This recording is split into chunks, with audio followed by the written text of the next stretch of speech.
Bora lá, galera. Vamos iniciar aí o nosso 14º dia aqui do nosso encontro, né? Ufa, chegamos no último dia, né? Eu não aguento mais. Vamos lá. Então, só para contextualizar aqui, tá? Como é que ficou a divisão dos nossos dias, tá? O 15º dia, eu coloquei ali mais como um plus, tá? Que foi a parte do Power BI. Caso tenha tempo e vocês queiram, e o Wallace tenha disponibilidade para fazer alguma coisa, a gente pode fazer hoje, tá? Mas eu me dou por satisfeito, encerrando aqui no 14º dia, tá? Então, o que, que nós vamos ver hoje, né? Nós vamos ver a parte de modelagem multidimensional, tá? É onde a gente vai falar de data warehouse, data mart, fatos, dimensões. Falar rapidinho de ETL e ELT, tá? Porque não tem como você falar de DW e não falar de ETL ou LT, tá? Falar um pouco sobre os modelos Star Schema e Snowflake, tá? É um assunto mega importante que todo mundo cobra, que todo mundo trabalha nas empresas, tá? O Slow Change Dimension, tá? Que é a parte de versionamento de registros dentro de uma dimensão, tá? E depois a gente faz o encerramento aí, tá? Um happy hour, todo mundo vai receber um iFood aí de R$ 200 pra gente beber agora, tá? Mas tem que beber agora de manhã, tá? Senão eu cancelo o cupom e ninguém vai receber não, tá? Matheus é de menor, né? Tem que mandar mate, ice tea, alguma coisa assim, cara. Não pode ser cerveja não, senão a gente vai ser preso, né? Então vamos lá, né? Parar um pouquinho de blá blá blá, né? Queria trazer isso aí pra vocês, né? Lá no começo, né, nós falamos sobre a modelagem relacional, né? É onde nós construímos a base do sistema da empresa Santos e Gasola Limitada, né? E foi a base onde nós importamos os dados das vendas, né? Os clientes, os produtos e por aí, né? Só que agora a gente já está chegando naquele ponto final que o senhor Santos e o senhor Gazola já quer receber, né, o painel todo dia, sem ter que gerar um Excel, fazer análises e tal. Ou seja, onde que a gente vai fazer o processo de extração dos dados lá do nosso RP e inserir na nossa camada multidimensional, né, nas nossas dimensões e nas nossas fatos. Então vamos lá, o que vocês entendem aí por modelagem de dados multidimensional?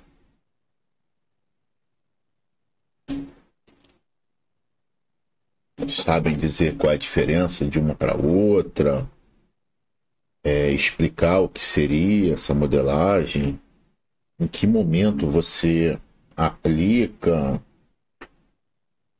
Ah, é a mesma coisa que o relacional? Vamos lá.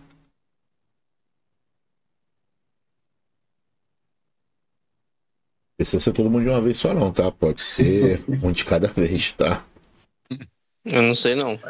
Não, Essa daí acho que o Renato sabe, pô.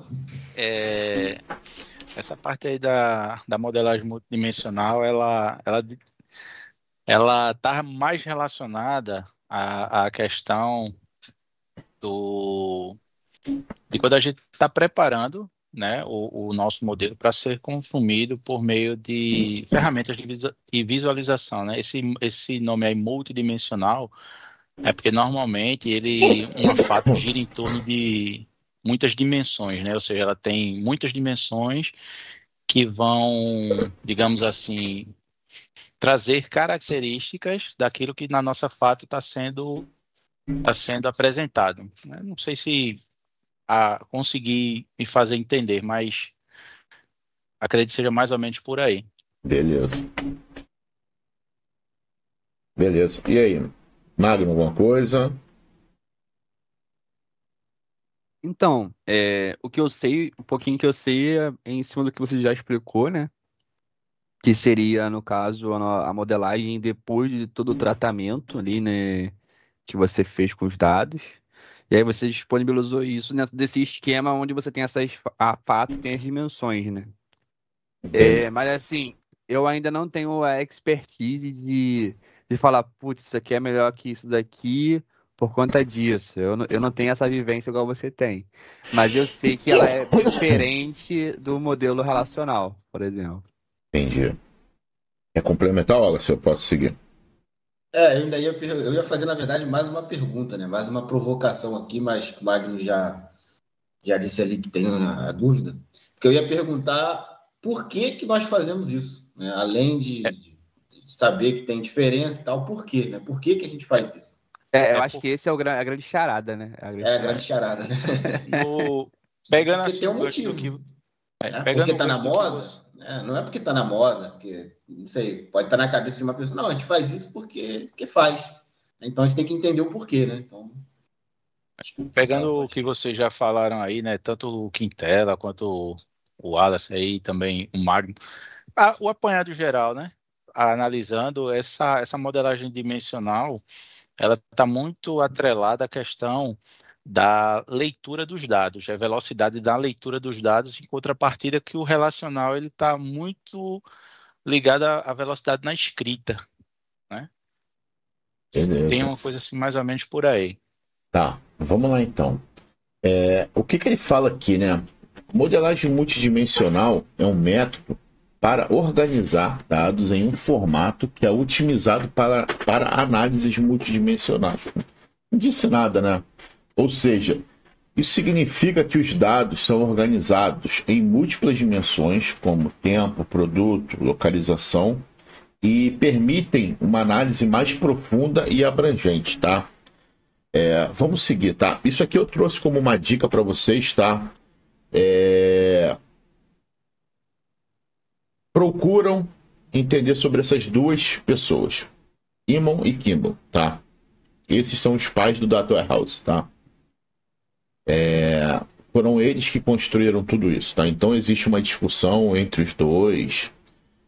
Um não concorda com o posicionamento do outro, tá? Mas eu não vou seguir nesse mérito aqui não, tá? Só trouxe como referência para vocês pesquisarem, tá? Então o que acontece? Quando a gente fala de uma modelagem, fala assim, vou começar a desenvolver a minha modelagem multidimensional, tá? Então sempre quando vier isso na sua cabeça, você tem sempre que pensar ou nessas duas palavras ou nessas duas letrinhas, tá? Você sempre tem que ter um data warehouse, tá? Ou um DW, como o pessoal costuma chamar, tá? E o que é um data warehouse, tá? O data warehouse é uma coleção de dados orientados a assunto. Por exemplo, o sistema de vocês, do pai de vocês, ele tem, por exemplo, a parte de venda, né? Então, quando você vai construir a sua fato, né? Você vai querer ver o quê? O assunto venda. Como é que tá a sua venda, tá? Isso tudo aqui a gente ainda tá falando de BI, tá? Isso não é muito aprofundado por enquanto no Big Data, tá? Vamos pensar somente na parte do BI, tá? Que o pai de vocês, ele só quer nesse momento ver quanto que ele está vendendo, tá? Então, por isso que ele fala que é uma coleção de dados orientado a assuntos, ou seja, você vai ter uma fato venda, você, em volta dessa fato, você vai ter todas as dimensões que vão compor o conjunto de venda. Por exemplo, você vende para quê? Para um cliente. Quem vendeu foi um vendedor. Onde vendeu foi uma loja. Quando vendeu é a dimensão tempo. Qual foi a forma de pagamento. Então é assim, é o assunto venda, tá? Então, mesma coisa se você quer criar uma análise de estoque da empresa do pai de vocês. Então você vai ter o quê? Você vai ter o estoque da empresa do pai de vocês. E você vai ter todas as variáveis que compõem esse assunto estoque, tá? Por isso que ele fala que ele é orientado ao assunto. Assuntos integrados, variáveis com o tempo. Como eu falei para você, Magno, da outra vez, não tem como você ter uma análise de BI ou Big Data sem uma dimensão tempo, tá? Porque tudo acontece no tempo, tá? Tudo tem que ter um tempo e tudo tem que ter um fato ocorrido, no caso do nosso projeto aqui é o quê? São as vendas. Então, o fato que ocorre é o que? São as vendas. Então, você quer analisar o dado de venda, tanto a parte de quantidade vendida e valor vendido. Então, isso é o fato, tá? Então, Pode falar. eu tenho uma dúvida, mas ela foge um pouquinho desse tema aí. Diga. Você já trabalhou com Data Mesh? Não, nunca trabalhei, mas já estudei um pouco. Ah, não, é só para entender, tipo, em que lugar o Data Mesh ele entraria. Já é nessa parte também de Data Warehouse, né? É um assunto bem mais à frente, tá? Mas É, é uma boa pedida isso, tá? Isso aí beleza. vale até um encontro para a gente falar um pouco sobre Data Mesh, tá? Então, e essa coleção, tá? Que são o quê? É o assunto, as variáveis com o tempo e o mais importante de tudo é aquilo ali que eu não dei muita atenção. Não voláteis, tá? Então é assim, um dado, ele não pode mudar, tá? Mas o meu passado mudou. Cara, tem alguma coisa errada, tá? Não existe déjà vu, tá? É a famosa marretada do Thor que deram lá pro dado ficar daquele jeito, tá? E tudo isso vai fazer o quê? Tudo isso vai suportar a tomada de decisão de quem estiver analisando, tá? Então isso daqui é a visão do Data Warehouse para o Imon, tá? Quando vocês começarem a estudar os dois, você vai ver que um diverge do outro mesmo, tá? O outro vai falar assim, cara, tem nada a ver isso para mim. Então é interessante vocês procurarem a literatura desses dois cidadãos, tá? Então o que a gente continua aqui no nosso exemplo, tá? O que a gente pode falar também sobre um data warehouse, né? Ele é um grande banco de dados que armazena dados de diversas fontes para futura geração de informações integradas com base nos dados do funcionamento das funções empresariais, operacionais de uma organização inteira. E também a gente pode dizer que o que um data warehouse é um banco de dados que consolida dados extraídos de diversos sistemas de informação em um grande banco de dados que pode ser utilizado para relatórios e análises executivas, a partir de reorganizações de dados e combinações de informações, tá? Então, assim, um data warehouse ele vai ter sempre essa função, tá? Ele vai ser usado para quê? Qual é o fim dele? Tomada de decisão, tá? Então, assim, as empresas adotam esse padrão para quê? Para a tomada de decisão, única e exclusivamente, tá? Então, é assim, com isso, eles contemplam dados históricos, tá? Que possam ser usados para tomada de decisões, tá? Principalmente táticas e estratégias, tá? Na maioria dos casos, ele só pode ser utilizado para obtenção de consulta, tá? Informações, e não pode ser atualizado. É a questão do que eu estava falando lá em cima, tá? Que é o quê? É o dado não volátil, tá? Ele só pode ser utilizado para obtenção de consulta de informações e não ser atualizado. Porque imagina, você pegou aquela tua informação e levou para uma reunião de executivo da tua empresa. Você falou que mês passado seu faturamento foi tanto. Pô, chegou na reunião que você foi apresentar, pô, aquele número ou aumentou ou diminuiu. Aumentar até pode, porque pode ter ficado alguma coisa pendente para trás. A questão é o valor diminuir, tá? Porque, por exemplo, tem empresa que demora na parte de compensação de recebimento de dados bancários. Então, isso tende a fazer o quê? Que o número aumente. Agora, ele retroagir, aí já é bem diferente, porque às vezes, em cima daquele valor, você faz pagamento para os seus sócios, você faz pagamento para a parte de pessoas que trabalham por comissão. Imagina, tu falou que o Edmagno vendeu 10 mil esse mês, pagou o dado acima de 10 mil e, na verdade, teve um erro lá e foi 2.353. E aí, como é que você faz? Então, você informa que o balancete da tua empresa no ano foi X e, na verdade, não foi aquilo. O exemplo é Americanas, né? Então, é assim, algo errado aconteceu. Para quê? Para aquele valor aparecer como ele apareceu, né? Aí quando você começa a esmiuçar ali, aí você começa a ver que o que realmente o dado foi alterado ou foi manipulado de forma errada, tá? Então é assim, é uma das duas coisas, tá? Pode seguir? Vamos lá. Então é assim, quando a gente começa a falar de data warehouse, tá? Surge um outro assunto chamado data mart, tá? O que é o data mart, né? Lembra que nós falamos aqui o seguinte, deixa eu ver se é aqui.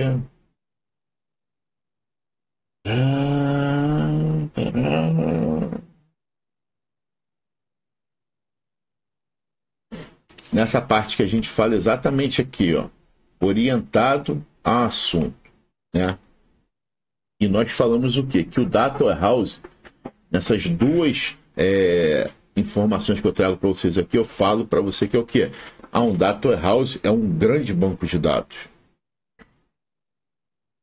Mas vamos dizer que você não quer criar um grande banco de dados, um data warehouse, e colocar dentro dele assuntos de financeiro, de venda, de estoque, de RH,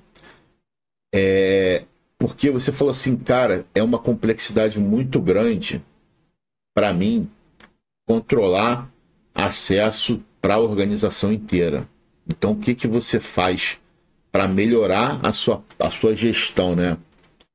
Você cria o que a gente chama de data mart, que é o quê? Pegar esse seu data warehouse e quebrar ele em assunto. Então, você vai ter um data mart de RH, você vai ter um data mart do financeiro, um data mart de venda. E isso daqui é muito usado quando você quer falar assim, pô, pessoal do RH, acessa essa informação aqui. Pessoal do financeiro, acesse essa informação.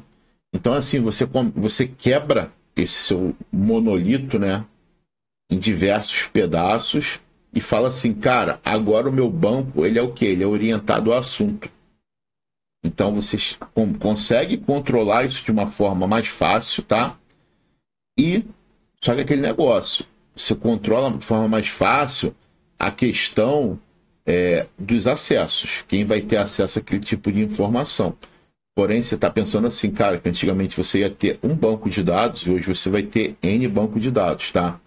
Então, você ajuda de um lado, mas estraga do outro, né? Então, é assim, só prestar atenção nesse ponto, né? Então, a hora que eu trago para vocês aqui, ó, um data warehouse é um banco de dados é um banco de dados construído para fins de relatório e análise de negócio, tá?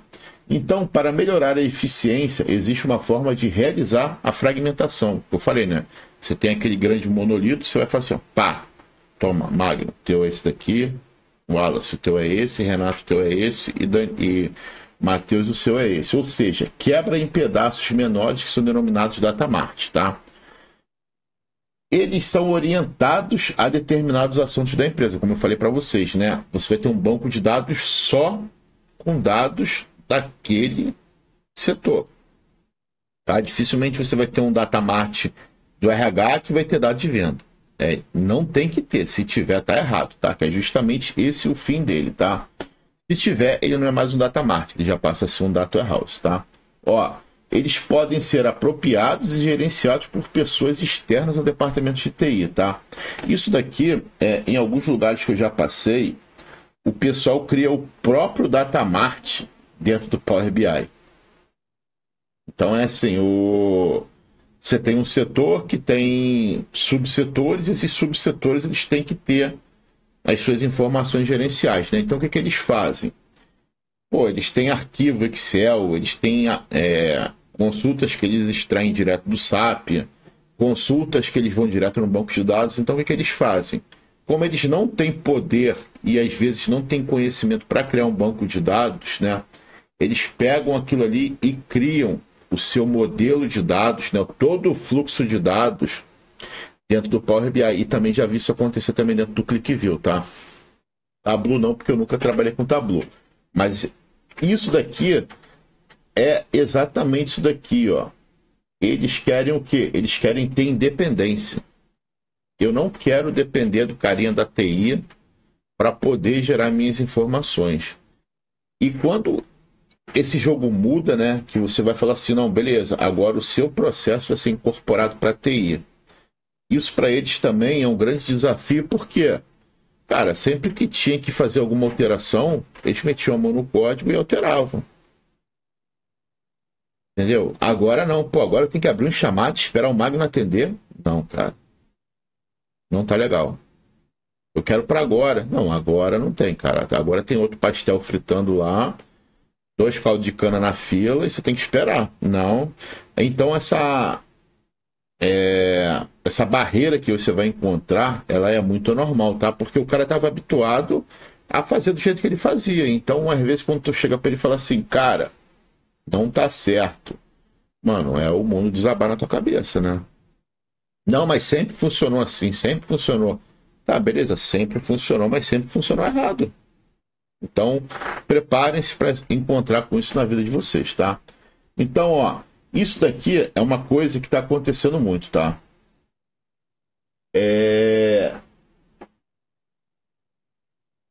Antigamente tinha muito. Você entrava nas empresas e muitas empresas tinham os datamarts. Hoje é difícil você encontrar, tá? Então, um outro ponto que tem também na questão do datamart é o quê? A questão da prototipação, né? Por exemplo, eu quero fazer um projeto aqui. Bom dia, Daniel. E quero apresentar para minha gerência como que ele vai ser. Então, é mais fácil você fazer, porque você não tem que ter muitos artefatos para você construir esse seu protótipo. Você pegou ali, plotou, montou mais ou menos um modelo, como é que vai ser, apresentou, pô, o cara gostou, beleza, vamos seguir com o projeto então. E isso daqui, como eu falei para vocês, né, eles têm um escopo mais limitado, por quê? Porque ele é orientado apenas a um assunto, tá? Então, eu recomendo fortemente a utilização deles, caso vocês estejam em projetos pequenos, tá? Já para vocês começarem a se habituar, quando a gente falar, quando vocês entrarem mais no assunto da warehouse dentro da empresa de vocês, tá? Quintela, Pode falar. como que eu diferencio que é um projeto pequeno e que eu devo usar isso de um projeto... Como é que eu diferencio esse tamanho de projeto aí? Tudo vai do depende, né? Então é assim, é muito difícil você responder isso, Matheus, porque assim, até quando você chega nas empresas, os próprios usuários eles não sabem realmente o que eles querem, tá? Então é assim, já começa muito por isso. Então, você só vai conseguir ter essa visão depois de muita conversa com o seu usuário, tá? Então é assim, a parte da análise, o Magno ele sabe muito bem que eu bato bastante nessa tecla, é um dos pontos fundamentais para quem está fazendo desenvolvimento, tá? Então é assim, você tem que tentar extrair ao máximo do seu usuário tudo que ele quer, tá? Lógico que você não vai conseguir extrair tudo, tá? Porque nem ele sabe às vezes o que ele quer. Ia comentar isso agora. Então é assim, mas qualquer dúvida que você encontrar no meio do seu caminho, cara, fica não entendi, me explica de novo. Então assim, você conseguir distinguir um projeto grande de um projeto pequeno é um pouco difícil, tá? Mas com o tempo, isso começa a ficar um pouco claro para você, tá? Essa resposta eu vou ficar te devendo porque ela não é uma resposta muito fácil de se dar, tá bom? Entendi, beleza. Então agora, um indício assim, né? Não é exatamente uma resposta definitiva, como o Quintela disse, né? Não é algo... Uma receita de bolo vai ser sempre dessa maneira, mas uma das coisas que pode ajudar é você ver o volume de dados, né? Geralmente, não é sempre, tá? Geralmente é uma grande diferença entre sempre e geralmente. Exato. Vou dizer geralmente porque costuma ser assim, né? Quando, por exemplo, o volume de dados é pequeno, você tem lá, sei lá, 1000 linhas. para trabalhar. Pô, isso é um projeto geralmente pequeno, né? Porque você tem pouco volume de dados. Quando você tem poucas tabelas para trabalhar, né? Você tem, sei lá, 5 tabelas dentro do projeto. Pô, isso é um projeto geralmente pequeno, geralmente. Então, é basicamente isso, né? Quando você tem poucas coisas para criar, poucas coisas, por exemplo, você tem um relatório só para criar, né? Então, isso geralmente é um projeto pequeno. Então, eu reforcei o geralmente porque não é sempre, tá? Mas são indícios. Exato, vai muito de encontro isso que o Wallace falou mesmo, tá, Matheus? Inclusive, nesse momento é quando você vai ter assim na tua mente, cara. Então, nesse momento, eu vou usar uma ferramenta e não vou usar outra. Por exemplo, cara, vou usar 1000 linhas. Pô, não preciso de usar um Spark. Entendeu? Entendi. Ah, mas é uma coisa que é 1000 linhas a cada hora. Opa, já começou a mudar. Já mudou. Já começou a mudar. Então é assim, tudo vai da análise. Então, quanto mais você aprofundar no assunto, você tem que ser chato, e quando você for pai, você vai saber, né? Que a criança sempre vai falar por quê. Mas por quê? Por quê? Você tem sempre que ficar no porquê até você entender e até aquilo ali entrar na tua mente e falar assim, pô, agora tá claro. Agora eu consigo debater com o usuário tete a tete o que ele falou, entendeu? Tá? Vamos lá. Legal. Então é assim, só para vocês terem mais ou menos um exemplo do que seria, né? Então, por exemplo, aqui nós temos os nossos data warehouses e aqui, o que nós fizemos? Nós quebramos eles por assunto. Então, o Data Mart é justamente isso, né? Você consegue quebrar por assunto para no final você entregar para os seus usuários a sua informação de forma mais fácil, tá? Então vamos lá, isso aqui já é um assunto bem cascudo na cabeça de vocês, né? Quem vai falar aí? Quem gosta mais de ETL, quem gosta mais de LT? Então vamos lá, eu trouxe alguns conceitos aqui, tá? Porque não tem como a gente falar, né, do ETL, falar do LT sem falar sobre a parte conceitual, né?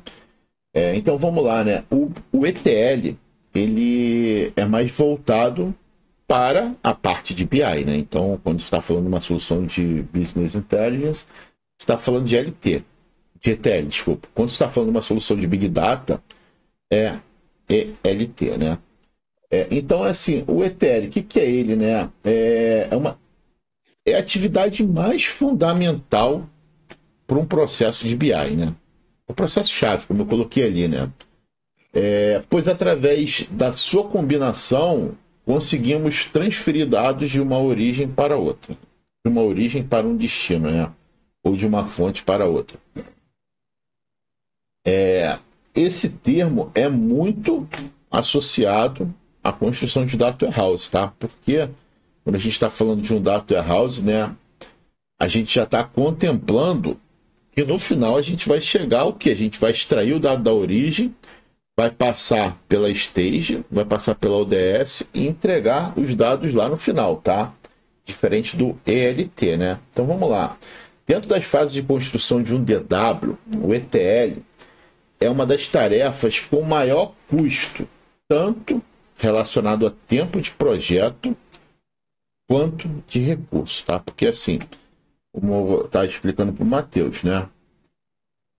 Somente com um entendimento fechado, você vai conseguir saber o que você vai ter que entregar para o seu cliente final, tá?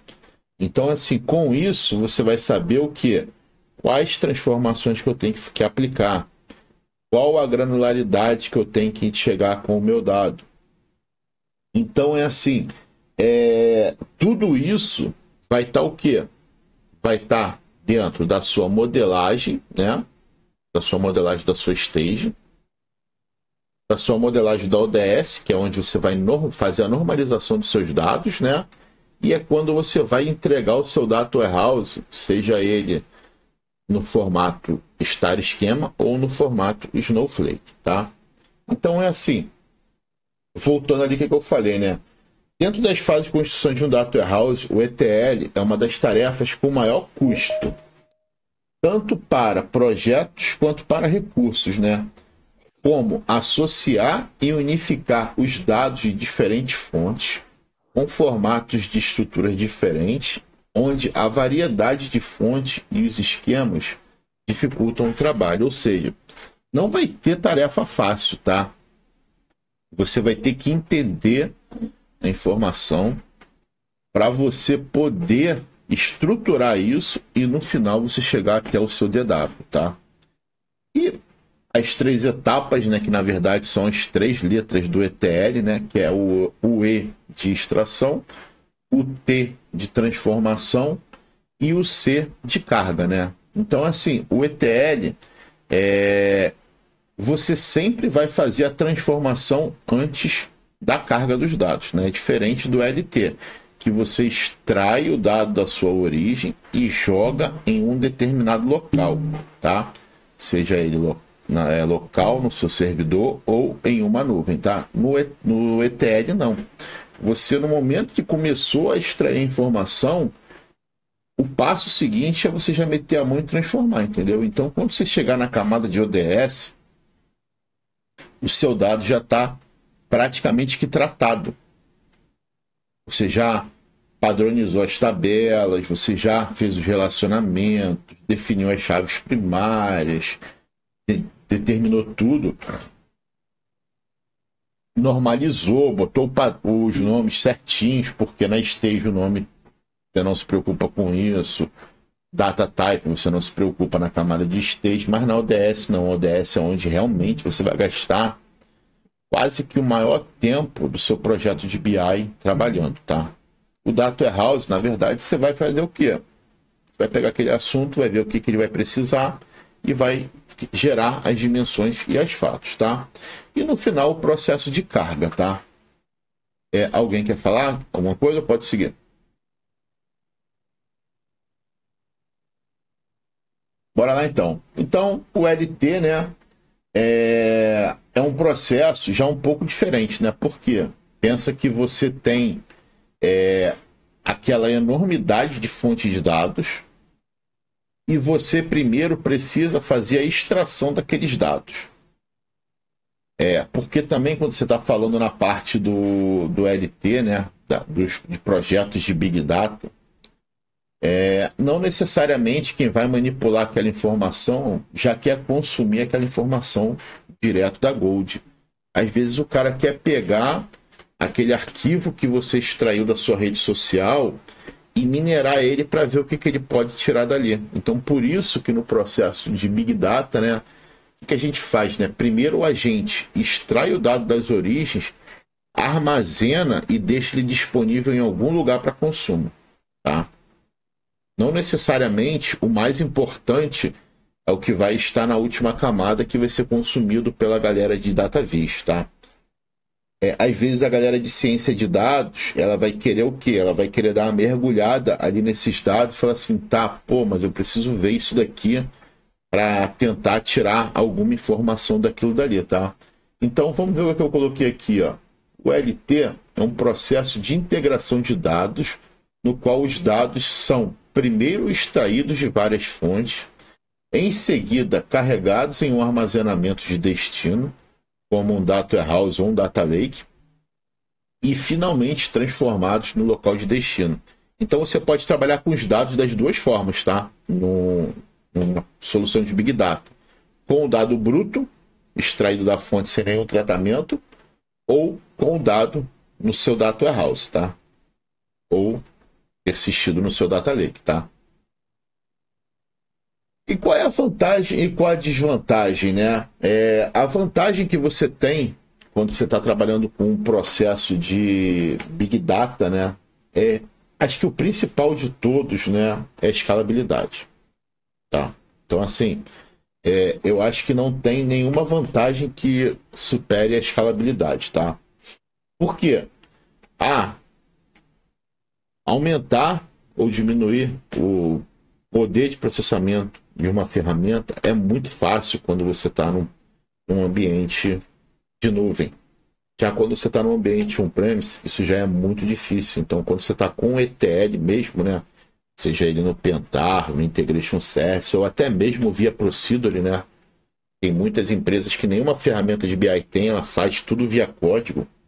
Então, é muito difícil você conseguir falar assim, pô, cara, eu preciso dobrar a memória do servidor, porque, cara, ele tá demorando muito para processar, eu preciso trocar o disco para um disco mais rápido.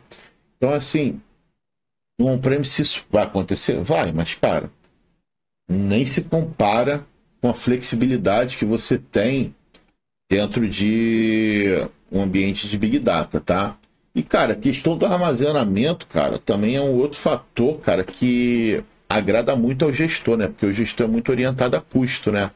Então, o armazenamento na nuvem, ele é muito barato, seja em qual player você estiver trabalhando, tá? Mas nem tudo são flores, né? Tem as desvantagens também. Quais são? Cara, processos são complexos, né? Porque antigamente você usava o quê? O SQL para fazer transformação, né? Aqui não, cara. Aqui, dependendo da fonte que você vai estar trabalhando, meu irmão, é osso. O desempenho inicial, né? Pode ser lento, como eu coloquei aí, né? Devido ao grande volume de dados. E, cara, você tem uma dependência de infraestrutura, né? Como eu falei, eu preciso processar os meus dados de forma muito rápida. Exemplo, Black Friday. Quero acompanhar os meus dados, como é que estão, né? Como é que está a aceitação da campanha que eu lancei hoje versus as minhas vendas. Então, assim, você quer meio que comparar um dado com o outro, né? Pô, lancei, você vê que na Black Friday, né, eles sempre colocam aqueles shows lá, televisão, não sei quantos, portanto, beleza, lançou naquele momento, como é que eu estou vendendo? Então eles querem saber como que aquilo está se comportando e também como que a concorrência está se comportando. Então, cara, como é que você lida com esse fluxo de dados gigantesco? Então é assim, é a questão, né? Você tem a escalabilidade que está a seu favor, mas, cara, você tem a dependência de uma boa infraestrutura para supor o seu processo como um fator também um pouco ruim, né? Porque você vai aumentar o teu processamento, mas você vai aumentar o teu custo também, né? Você não vai pagar o mesmo valor para aquela máquina miudinha, você vai pagar para aquela máquina parrudona, não. Então é assim, tudo isso envolve várias variáveis, né? Então, nem tudo são flores, tá? Beleza? Pode seguir? Dúvidas? Alguém quer falar alguma coisa?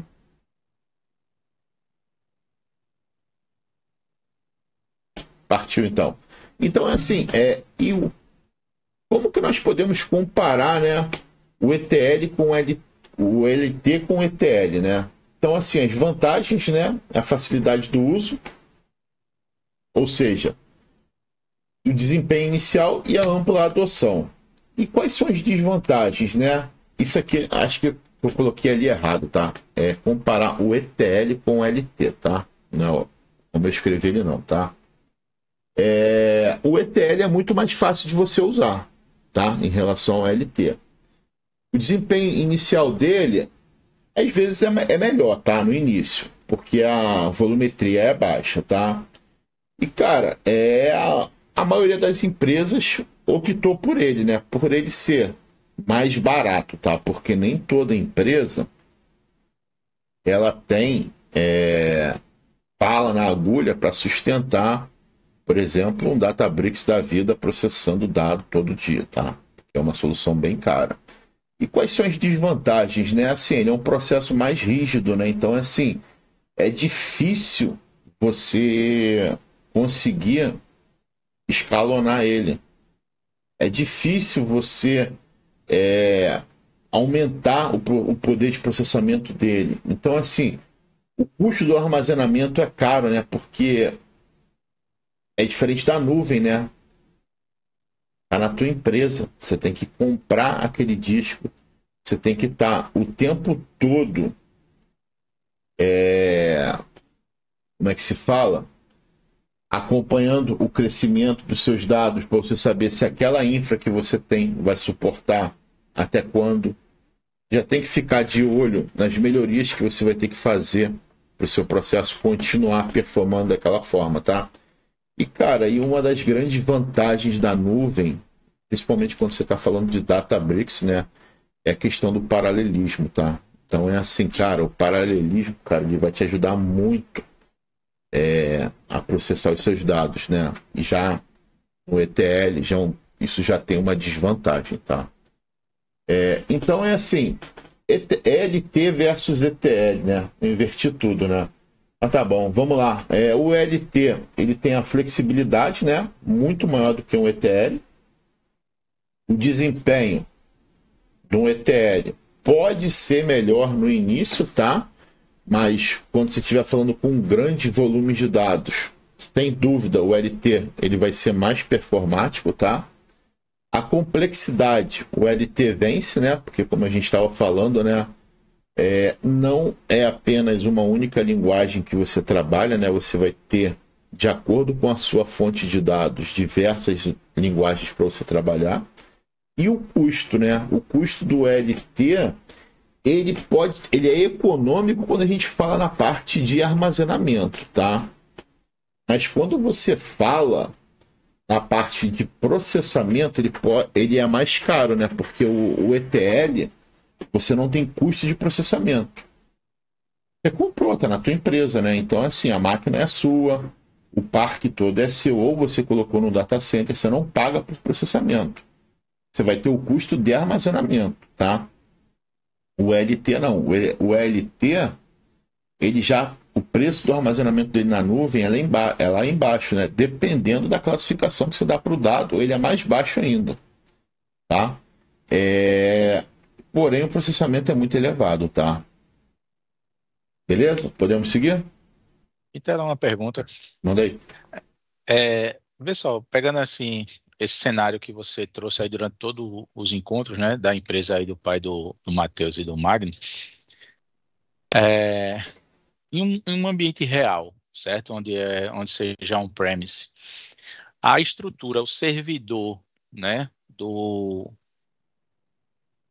sistema propriamente dito, digamos, sistema transacional aí, ele seria separado de um servidor para o BI ou ele pode ser usado dentro de uma mesma estrutura, só que em discos distintos? Então, boa pergunta, né? Isso aí vai cair também no critério do depende, né? Depende do hardware do seu servidor.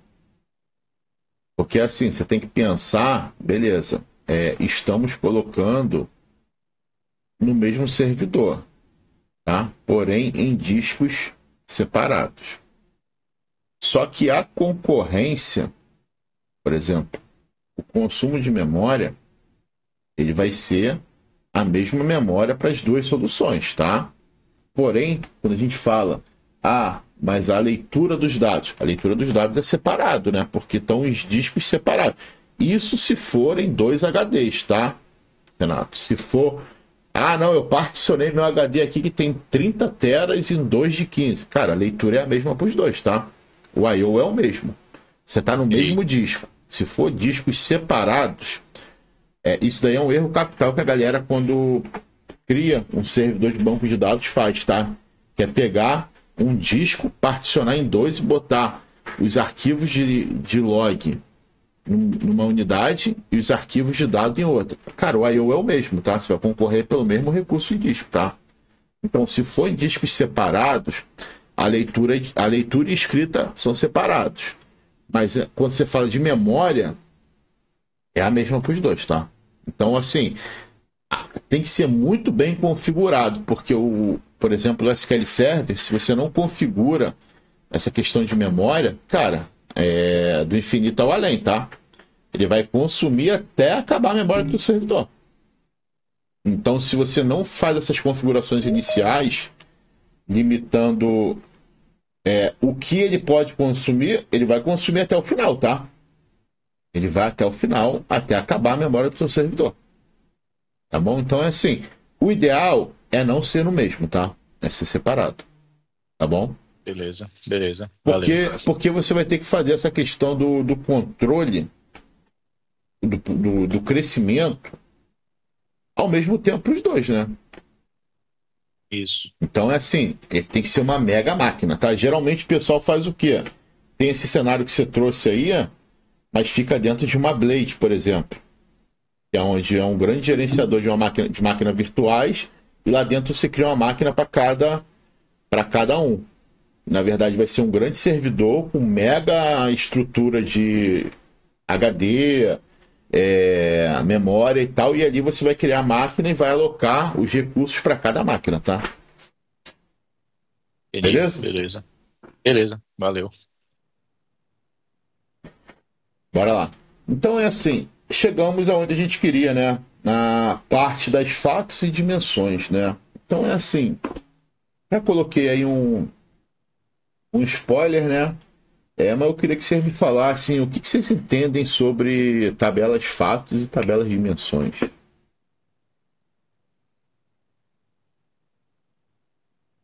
É um de cada vez, tá? Não precisa ser todo mundo ao mesmo tempo, não. Aí eu vou arriscar, hein? Acho que as informações da fato puxam tudo da dimensão. Se eu não tivesse as dimensões, não conseguia ter a fato. A fato só existe se tiver as dimensões. Vamos ver se Tá mutado.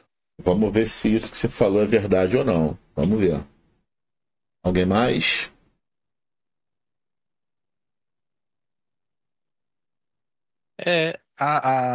Sim, pelo menos até onde eu entendo, né? A fato, né? Propriamente dito, e as dimensões, já pegando um pouco aí do que você escreveu, mas assim, as tabelas da dimensão, normalmente elas são tabelas descritivas. A fato, ela trabalha mais em cima das ocorrências do negócio, daquilo que está sendo, normalmente a tabela de fato é uma tabela que está relacionada a vendas, algum processo de venda, alguma coisa dessa natureza aí. E as dimensões, ela estaria relacionada mais à descrição daquilo que está sendo ali observado na fato. Está sendo registrado, né? Então ela consegue extrair informações descritivas sem que ela necessite estar obrigatoriamente persistida dentro da tabela fato. Por isso, normalmente, uma tabela fato, muitas das vezes, eu acredito que, muitas das vezes não, né? O correto mesmo é que a tabela fato ela seja composta de apenas códigos e valores, né? Perfeito, perfeito. Gostei mais da definição do Renato do que da do Matheus. Vamos lá. Vai lá, Magna, agora é a tua vez. Pô, mas eu não tenho muito o que falar, porque eu já comentei o que eu sabia antes. Pô.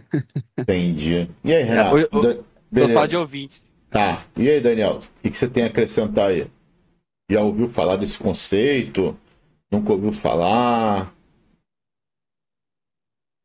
Eu tô só de aprendiz hoje. Tá. Então é assim. Não, tranquilo. Você quer falar alguma coisa aí, Wallace? Quer complementar o que eles falaram?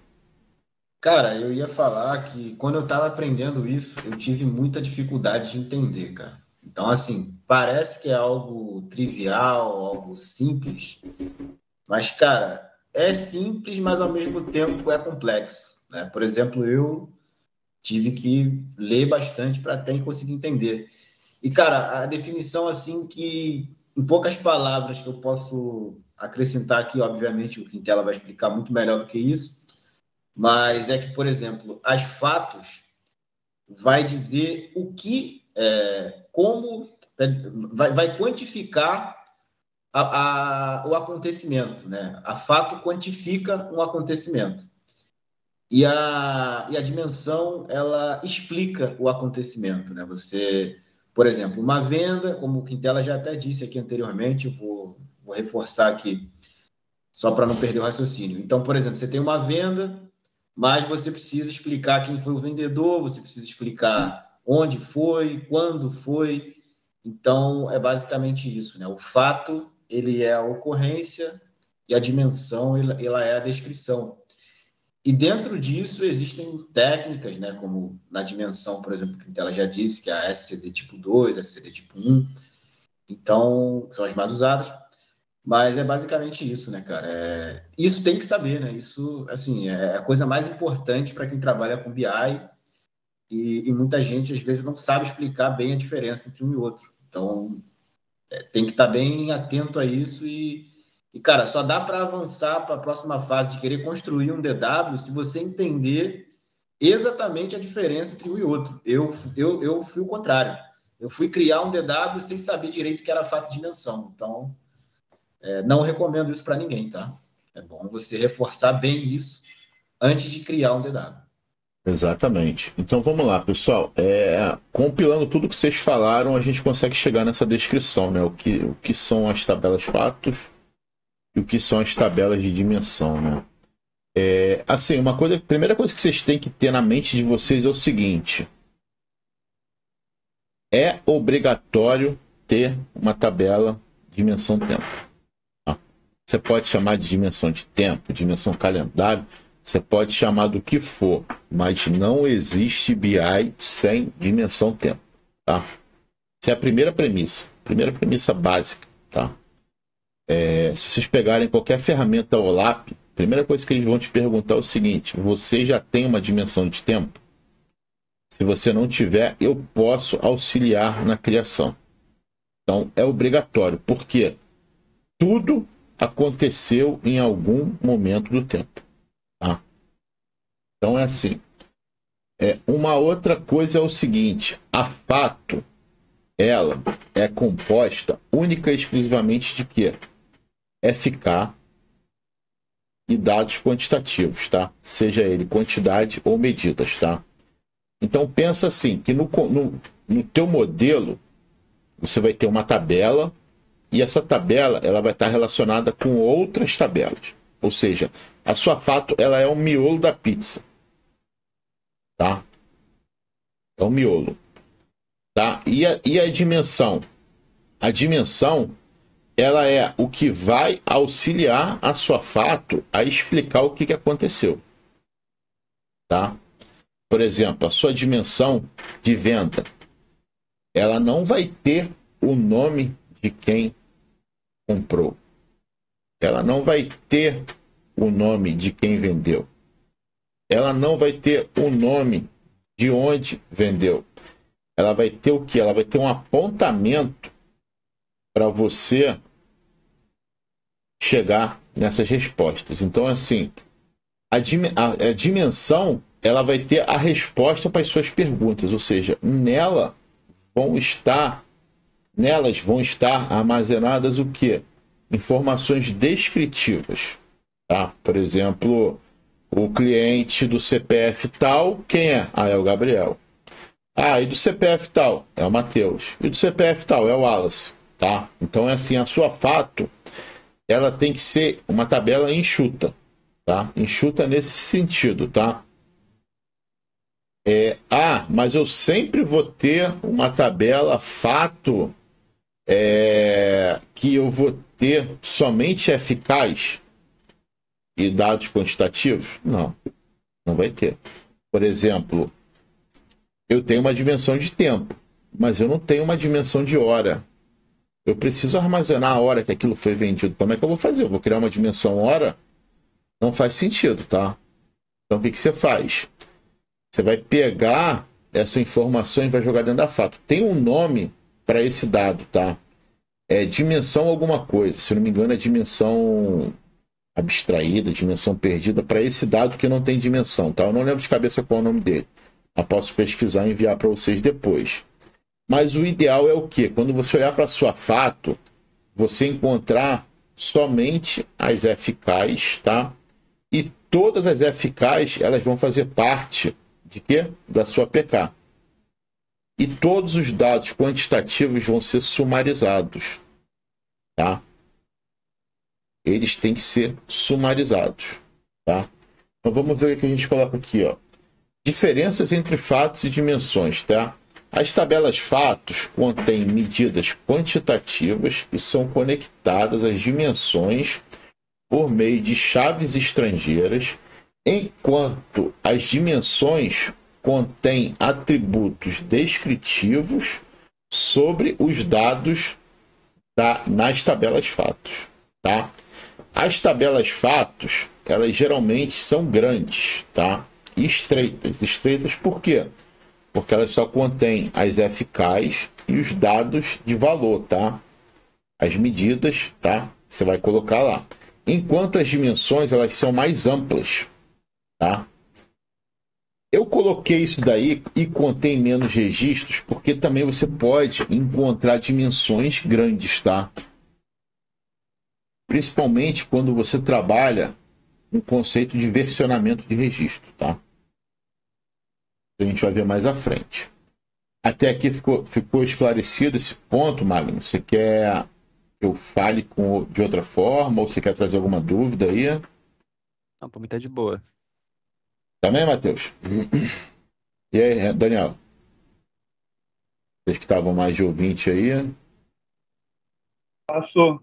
Beleza, vamos lá. Então, aí beleza. Quando a gente chega na questão das fatos, a gente tem dois conceitos quando a gente está criando o nosso modelo multidimensional, tá? Que conceitos são esses, tá? São os modelos Snowflake, tá? E o modelo Star Schema, tá? O modelo Star Schema, ó, ele é mais simples, tá? Ele é uma modelagem mais simples. Por quê? A fato, ela liga apenas com as dimensões, tá? Ó, é uma abordagem simples de modelagem multidimensional, onde uma tabela fato está no centro e é conectada com várias dimensões, tá? Por isso que ele é chamado de estrela, tá? Porque no final, se você for desenhar aqui, ele forma uma estrela. Já o modelo Snowflake, ele é mais extenso do que o Star Schema. Por quê? As tabelas de dimensões, elas são normalizadas. Lembra que a gente falou lá na parte de normalização? Primeira, segunda, terceira forma normal? Aí eu chego para você e falo assim, cara, agora a gente vai ter que desnormalizar tudo. Desnormalizar, a gente está falando aqui, tá? Aqui o dado está desnormalizado. Aqui o dado está normalizado. Aí você vira para mim e fala assim, pô, Gabriel, ficou claro não, cara, esse negócio de onde está normalizado e onde está desnormalizado. Vamos lá então. Imagina que nesse cenário aqui, a gente tem a tabela de cliente e a gente tem a tabela de endereço, tá? No modelo Star Schema, isso aqui vai... Os dados de cliente e os dados de endereço, eles vão ficar na mesma dimensão. Isso é a desnormalização. Você juntou tudo, misturou tudo. Lembra que a gente falou lá atrás como é que a gente normaliza um dado assim, né? E aqui já é diferente. Eu tenho a minha dimensão de cliente e eu tenho a minha dimensão de endereço, ou seja, a fato relacionou com a dimensão cliente e a dimensão cliente relacionou com a dimensão de endereço. Então, assim, você tem subníveis, né, digamos assim, né? Esse aqui é o N1, o cliente, e o endereço, o N2. Então, é assim, isso faz o quê? Isso traz o quê para você? Isso aqui, ó.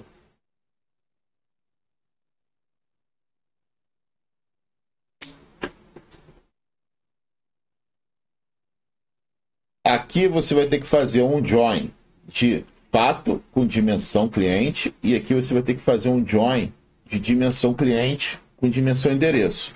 Aqui não, aqui você vai fazer um join de fato com dimensão cliente.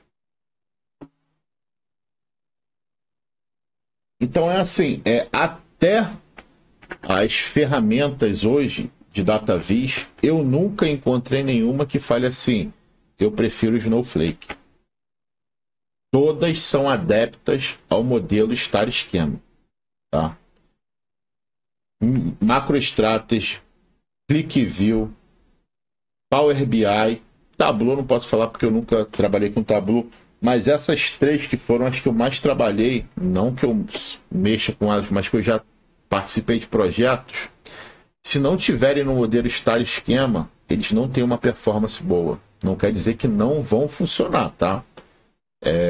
É diferente de ter uma performance ruim e não funcionar, tá? Todas preferem o modelo Star Schema, tá? E só um Fala aí, fala aí. reforço aí, galera. Um reforço em relação a isso, fugindo até um pouco aqui do contexto. Mas entrevista de emprego, cara, acho que 95% das vezes que eu participei de processo seletivo, me perguntavam qual a diferença do Star Schema para o Snowflake, por que eu usava o Star Schema. Então, cara, se puderem, se vocês não entenderam 100% tudo que foi dito, até porque é complexo mesmo, volta depois aqui e reforça isso, porque isso é extremamente importante e é o coração do projeto. Tá? Você fazer uma modelagem Star Schema, você entender a diferença entre o Snowflake, porque às vezes você vai fazer Snowflake sem saber o que é Snowflake. Então, por isso que é importante entender esse conceito, e isso cai, cara, 95% de processo seletivo vão te perguntar isso, vão te perguntar a diferença. Beleza? Então, só esse comentário aí. Beleza. Então vamos lá, né? E como você aplica isso, tá? Botei até uma observação, cara. É muito parecido com o MER, tá? Por que que é muito parecido com o MER, né? Cara, somente... Cadê o meu mouse? Somente por isso daqui, ó. Se você não conseguir identificar o que você tem que entregar, você não vai conseguir fazer sua modelagem, tá? Você não vai saber como que você vai partir do início. Então, assim, é a mesma coisa quando nós começamos a falar lá atrás como que a gente ia criar o nosso banco de dados, né? Cara, a primeira coisa que a gente tinha que fazer era o quê? Entender o requisito do negócio. Então, é a mesma coisa aqui, tá? Você tem que entender o que a pessoa está querendo, né? O que que o teu cliente pretende receber. E muitas das vezes você vai até induzir ele assim, pô, cara, mas se tivesse essa informação aqui, não seria legal também? Pô, beleza, eu tenho uma dimensão tempo aqui. Cara, mas você já imaginou se tu conseguisse ver esse dado aberto pelas semanas do ano? Como é que seria bacana? Por trimestre? Por semestre? Aí o cara fala assim, pô, bem interessante, não tinha pensado nisso. Então, assim, a tua experiência vai trazer para ele pontos muito importantes, tá? E outro ponto que eu falo ali, ó, projete as tabelas fatos para capturar as medidas quantitativas relacionadas a esses processos. Então, assim, nesse ponto daí a gente está falando das measures, né? Vocês que trabalham com DataVis, né? É a questão das measures, né? Tem projetos que eu já trabalhei que preferem fazer a criação dentro do processo de ETL, tá? Então o cara fala assim, não, cara, eu já prefiro que você já calcule, já crie esse valor aqui para mim, porque é mais performático do que eu mandar o Power BI fazer esse cálculo. Então, mas tem empresas também que eu trabalhei que o cara falava assim, não, cara, eu prefiro no Power BI porque lá eu tenho uma flexibilidade maior de mexer, porque tem período do mês que eu tenho que dividir por 2, tem período do mês que eu tenho que multiplicar por 3. Então, cara, eu prefiro ficar com essa parte do meu lado. Fala aí, Matheus. O que é measure? São as medidas. Quando você está subindo os dados dentro de um Power BI, né? Você tem uma ferramenta de DataVis, né? São as medidas que você cria, onde ele vai acompanhar realmente os valores quantitativos, tá? Tá bom, agora eu vou te... O que é a medida? Por exemplo, vou te dar um exemplo sem responder a sua pergunta de forma direta, né? Por exemplo, quanto que você faturou? Quantos produtos você vendeu? Entendeu? Qual é a média, de venda mensal? Isso daí são as suas medidas. Entendi. Na minha cabeça era, sei lá, reais a medida. Pode ser também, porque você pode estar falando em quantidade ou em valor. Tá?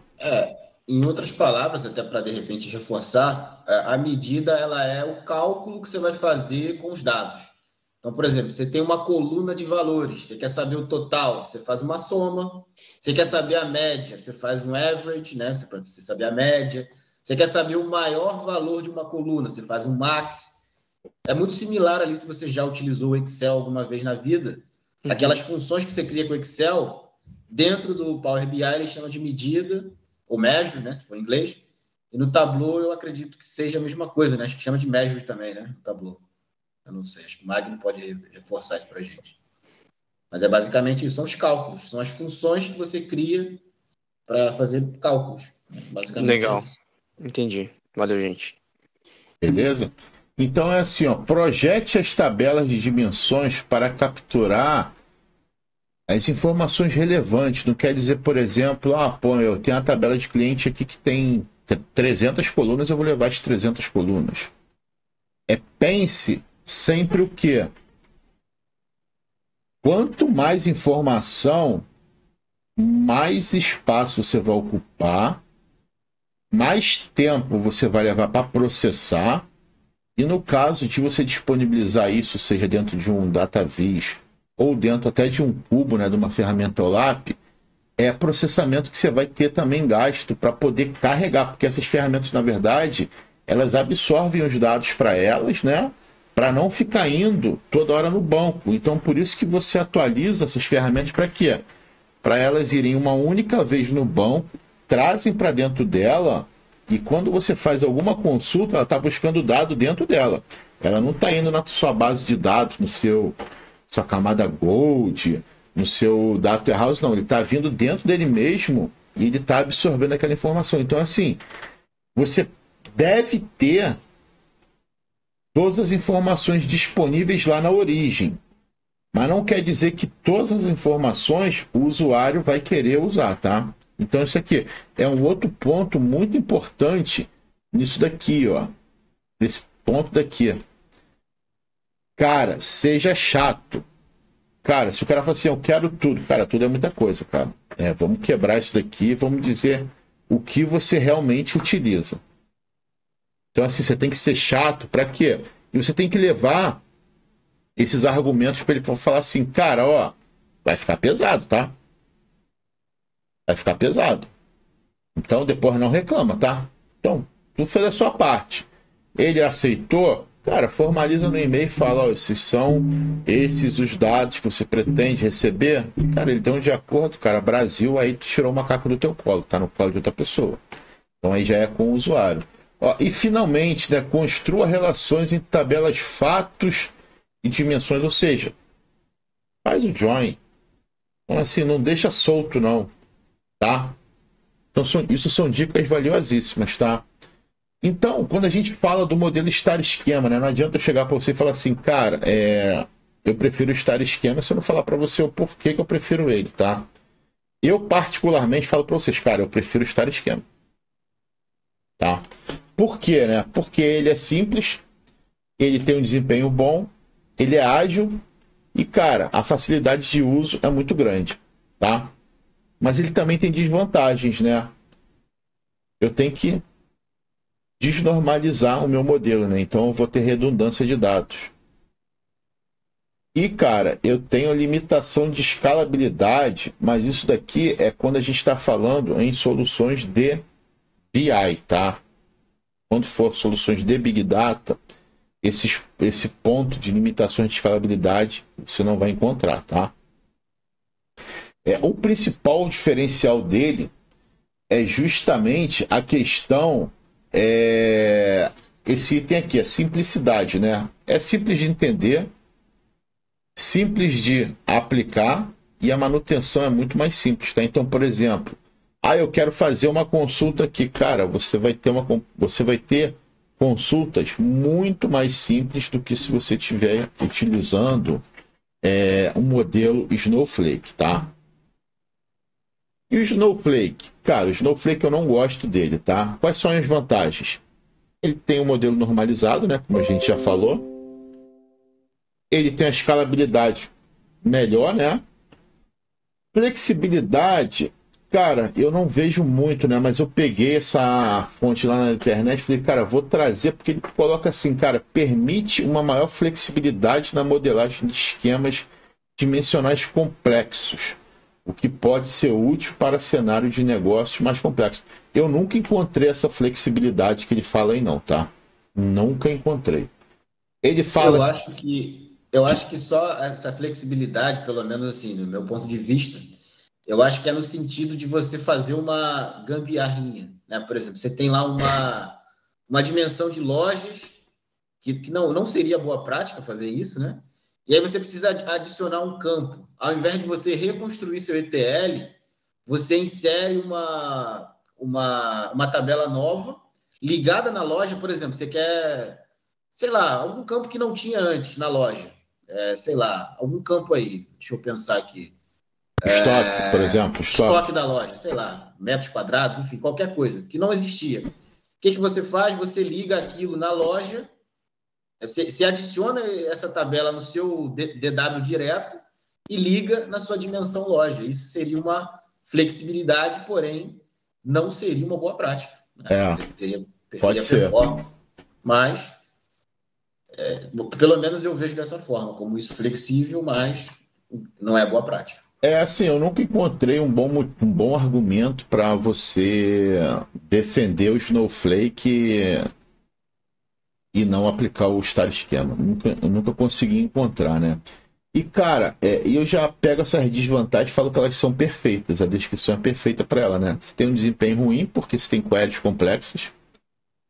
Um desempenho ruim por quê? Porque você requer muito de uma boa infra, né? Então, assim, se você tem uma boa infra, beleza, ele vai ter um desempenho bom, mas, cara, tem que pensar, cara, que a tua infra vai ter que estar o tempo todo sendo revista, porque as suas queries vão ficando cada vez mais complexas, as suas tabelas vão crescendo e, cara, vai aumentar o volume.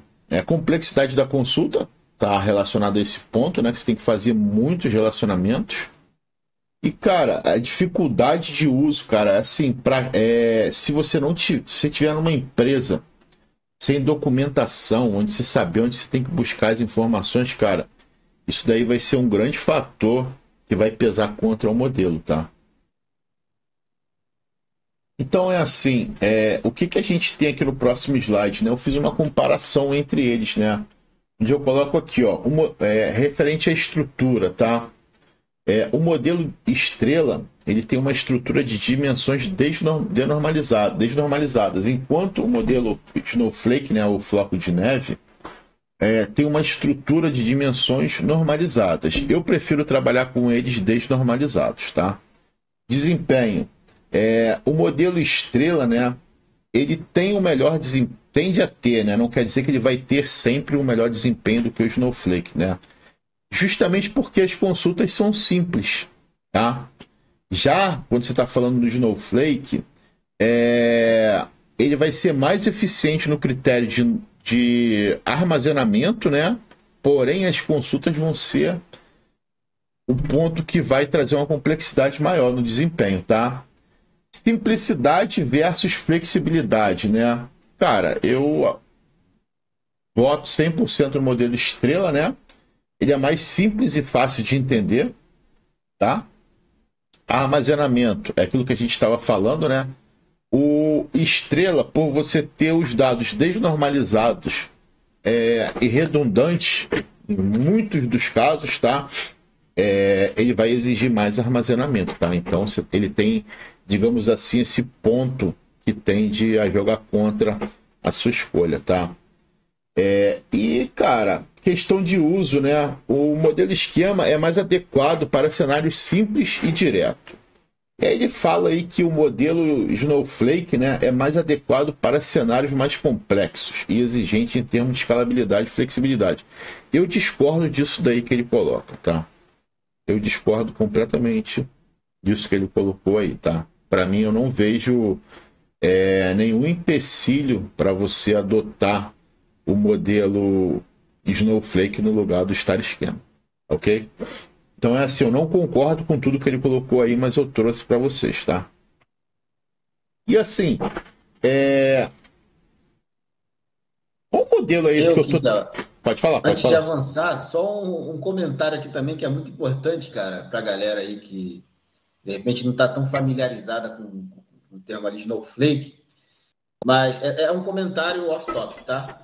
Mas, por exemplo, Snowflake, existe uma ferramenta, uma plataforma de dados chamada Snowflake, que é amplamente utilizada, principalmente aí na área de Big Data. É uma plataforma similar ao Databricks, onde você faz armazenamento de dados, e eles adotaram o mesmo nome dessa modelagem Snowflake.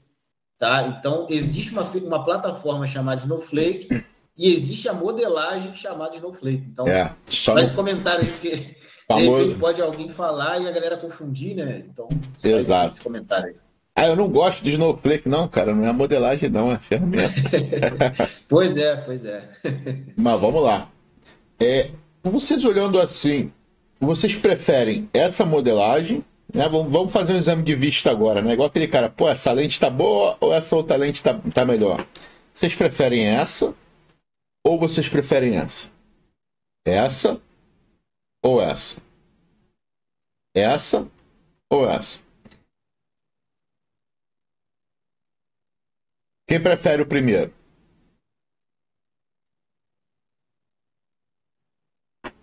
Ninguém é doido de falar que prefere o primeiro. Quem prefere o segundo? Pô, o segundo tá passando um ar de maior organização, assim, né? Você olha assim, pô, tá mais organizado. Então, desculpa. Ô, Quintela, eu acho que o Snowflake, ele é mais, digamos assim, adequado para um ambiente transacional, né? Um OLTP, né? não, isso é uma modelagem Ou não? multidimensional, entendeu? Não, sim, mas eu tô dizendo assim, o modelo, o Snowflake, assim, a forma como ele quebra as informações seria mais voltado para esse ambiente lá, não é isso?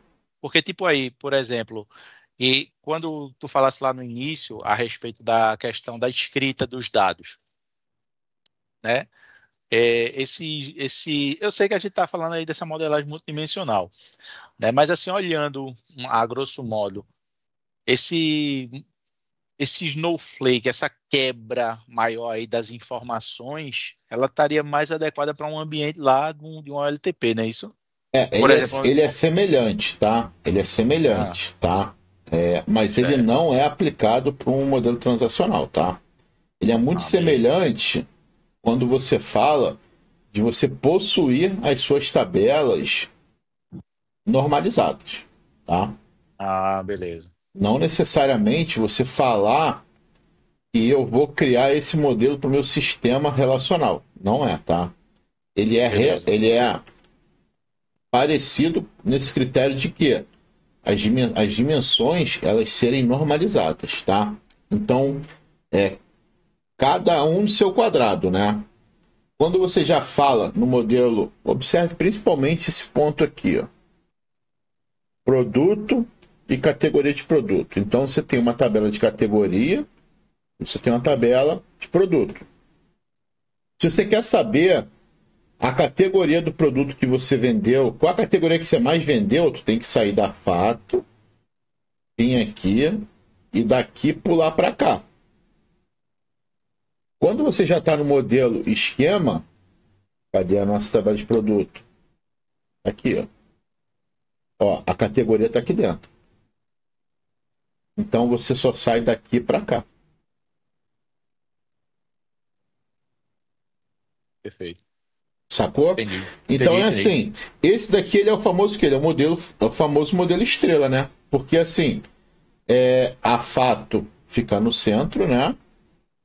A fato, ela tem as dimensões. Olha a nossa dimensão tempo aqui, ó. E aqui você vai ter o quê? As chaves formando o quê? A PK. Então, todos os dados que saem daqui e vêm para cá, eles já estão o quê? Eles estão apontando com as suas PKs, PK de cliente, forma de pagamento, tempo, produto e loja, elas vêm para cá, e esses dados aqui, as métricas, elas estão sumarizadas dentro da fato. Então é como se você criasse um select e fizesse um sum em cima dessas colunas aqui, agrupando por quê? Por esses que não estão dentro das funções de agregação, tá? Beleza? Podemos seguir? Então, uma dúvida. Manda aí. Então, quando nós estivermos gerando os dados, né? Indo para a camada ali bronze, nós vamos normalizar os dados para silver, e quando a gente for passar essa informação, a gente vai desnormalizar ele para ficar mais simples para a visualização aí dessas aplicações. Tipo, Sim. eu não entendi se a gente vai ter um retrabalho nessa normalização. Assim, não é questão de você ter um retrabalho, né? É porque, assim, você vai criar o dado. Pensa assim comigo, você extraiu os dados da sua origem, né? Eles saíram de lá e vieram para a Landzone. Quando você vai carregar para bronze, o que você faz? Você vai padronizar esses dados. Para bronze não, desculpa. Vamos voltar para o início, eu me perdi. Você extraiu o dado da origem para a Landzone. Aí você vai consumir esses arquivos que você extraiu para bronze. Na bronze você não faz nada, tá? Você só carrega o dado e o arquivo vira uma tabela. Na silver, você já vai fazer o quê? As transformações. Você vai transformar tanto a nível de dado quanto a nível de estrutura. Você vai fazer o quê? Padronizar o nome das suas tabelas, das suas colunas. Você vai fazer o quê? Ajustar o data type. Essa coluna daqui eu tenho que quebrar em 3. Você vai fazer essa normalização. Então você começa a tratar o seu dado. Tá? Quando você chega na camada Gold, aí o que você faz? Aí você cria esse modelo multidimensional, que é onde a sua ferramenta no final ela vai apontar. Tá? Eu acho que você deve ter ficado na dúvida, tá falando assim, por que eu não posso sair logo da bronze para Gold? Por que eu tenho que normalizar e depois desnormalizar? Porque você não aplica transformações dentro da camada Gold. Tá? As transformações ela tem que ser aplicada na camada Silver. Então, essa transformação do dado você faz ali, porque não necessariamente quem vai consumir, ele quer consumir nessa visão multidimensional. Talvez o cara quer ter outra visão, então ele quer pegar o seu dado da Silver e pegar aquele dado ali e falar assim, cara, eu quero trabalhar esse dado aqui, ver o que eu posso tirar daqui para poder gerar uma nova estrutura da Gold. Então, assim, você não pula as etapas porque cada um tem as suas particularidades, tá? Você não vai fazer transformações aqui no seu modelo dimensional. Quando você for criar a sua fato, as suas dimensões, isso já tem que estar pronto em algum local, porque não tem como você sair do arquivo e falar assim, cara, esse arquivo daqui vai virar uma tabela fato. Você não tem essa visão do que está armazenado ali ainda, porque na camada bronze você não fez nada, você só fez o quê? É uma mágica, arquivo vira tabela. Você não aplica nenhuma transformação na camada bronze. Então, assim, ali só vai facilitar para você o quê? A manipulação da informação na bronze. Na silver, não. Na silver você vai começar a fazer aquele trabalho que o Magno fez aí de exploração dos dados. Ele vai fazer aquele mergulho ali e vai falar assim, pô, com esses dados eu posso tirar esse KPI, eu posso fazer essa projeção futura aqui. Então, na silver, ele vai te dar essa visibilidade. E com essa visibilidade, você vai construir a sua camada multidimensional, que na verdade é a camada Gold. Tem empresas que fazem o quê? Pegam a camada Silver e replica na camada Gold e cria uma camada à parte, que vira a camada analítica. Para quê? Não, a camada Gold é onde eu libero para a galera de Data Science, outras áreas trabalharem. E nessa outra camada, digamos assim, uma camada de dataset, uma camada de DW, e ali eu já crio as minhas fatos para poder apontar o meu DataVis. Entendeu? Tem muita empresa que trabalha assim. Fala assim, não, cara, da Silver para trás, só quem mexe é o time de engenharia. Da camada Gold, eu libero para os usuários, né? Os usuários fazerem o self-service BI dele, e para a galera de Data Science. Mas eu tenho também aqui, ó, o meu modelo multidimensional pronto, a minha fato venda, a minha fato estoque, fato faturamento, entendeu? Tem empresas que trabalham assim, não trabalham apenas com 3 camadas, trabalham com a 4ª camada, que a 4ª camada vira essa camada analítica já pronta aqui, tá? Deixa a camada Gold ali para o time brincar de fazer as análises exploratórias que o Magno fez aí pra gente. Sacou? Então, assim, esse modelo ele não é engessado, tá, Daniel? Não é, não é obrigatório ter somente silver, bronze, bronze, silver e gold. Não, não é. Tem empresas que nem chamam por esse nome, tá? Tem empresas que chamam por outra nomenclatura, tá ok? Fala aí, Renato. Ela, uma dúvida, pegando aí um gancho aí na pergunta do Daniel. Vê só, em ambiente, né? Eu estou tratando disso aí porque é a minha realidade e, como você falou, é a realidade da maioria das empresas, né? Nos ambientes on-premise, essas 3 camadas aí, né? A bronze, a silver e a gold. Isso seria, né? Teoricamente, você precisaria.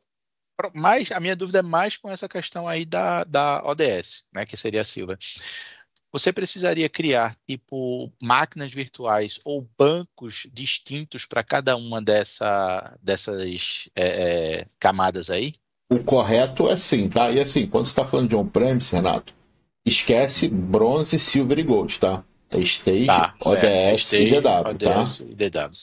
O correto, tá? O correto é você ter um banco para cada.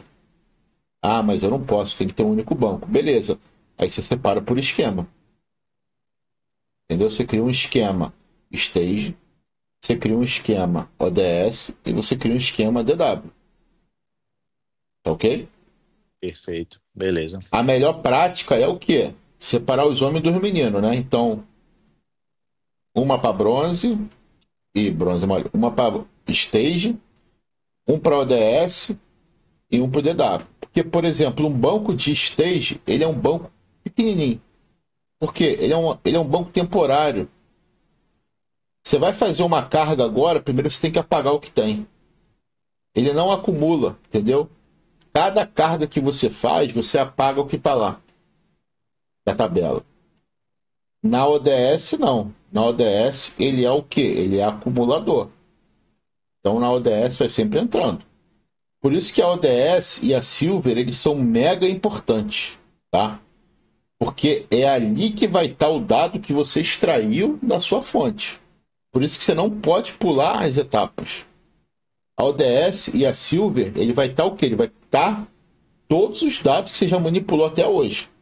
Tá? Isso é o correto, tá?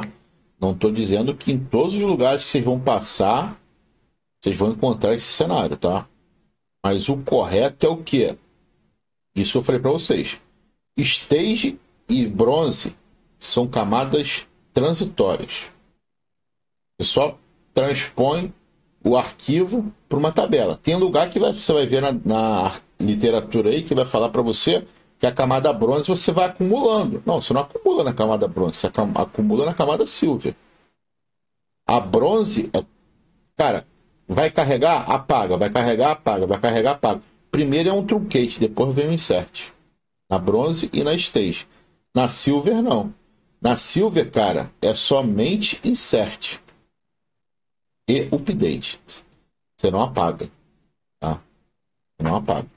E no DW, mesma coisa. O DW ele vai só representando o que está na camada silver ou na camada de ODS numa visão analítica.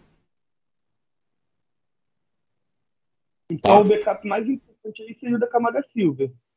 De tudo, cara. Todo banco tem que ter backup, cara. De tudo. Imagina se tu perder a tua stage, tu não tem um backup para recriar as tabelas. Não adianta nada. Você priorizou um, o Murphy ele sempre vai atuar aonde você menos esperar, tá? ele sempre vai entrar na brecha que você deixou, tá? Ah, fiz o backup da ODS e do DW. Ah, não fez da stage não, vou corromper teu banco aqui, ó. Corrompeu o teu banco e aí, o que você faz? Tu fechou tua porta de entrada. Ele concretou tua porta por fora. Como é que você vai entrar com os dados? Então, cara, todo banco tem que ter backup, assim como toda tabela tem que ter uma chave primária. Isso é básico, tá? Tem que ter. Não pode não ter. Por mais, não, eu faço backup uma vez por mês. Glória a Deus. Você vai ter a diferença de 30 dias se der problema no final do mês. Mas pelo menos você tem alguma coisa. Entendeu? E tem que ter sorte de que aquele backup esteja válido, né? Porque não adianta você ter uma rotina de backup se você não valida se aquele backup que foi feito está íntegro ou não, tá? Então, quem tem um não tem nada, quem tem dois tem um, tá? Então tem que ter sempre mais, entendeu? Cara, o Murphy ele sempre vai atuar aonde você menos esperar. Então, cara, igual o jogo do bicho, cara, bota aí a milhar e cerca pelos 12 aí, vamos ver o que vai dar. Tem que ter, cara. Então vamos lá, galera. O próximo ponto, né, é de extrema importância também quando você está tratando de dimensões, né? O famoso SCD ou Slow Change Dimension, né? Quem já ouviu falar sobre isso e quem é um voluntário aí que pode explicar como que isso funciona? Ah, e quais são os tipos? Bem, Essa é difícil, hein? não, um pouquinho só do que eu já vi sobre isso aí, seria uma dimensão, né, onde você gera nela um versionamento, né, na dimensão. Seria uma dimensão onde você possui um histórico em relação a elas, entendeu? Não são, digamos assim, dentro de um modelo todas as dimensões que precisa de sair, mas seriam dimensões estratégicas para o negócio. Isso aí seria definido no momento dos requisitos, da construção do negócio propriamente dito. Eu sei que existe a tipo 1 e 2, mas não estou bem ainda familiarizado com essa distinção de cada uma. Se fosse numa prova, seria meio certo, né? Vamos lá. Quem é o próximo?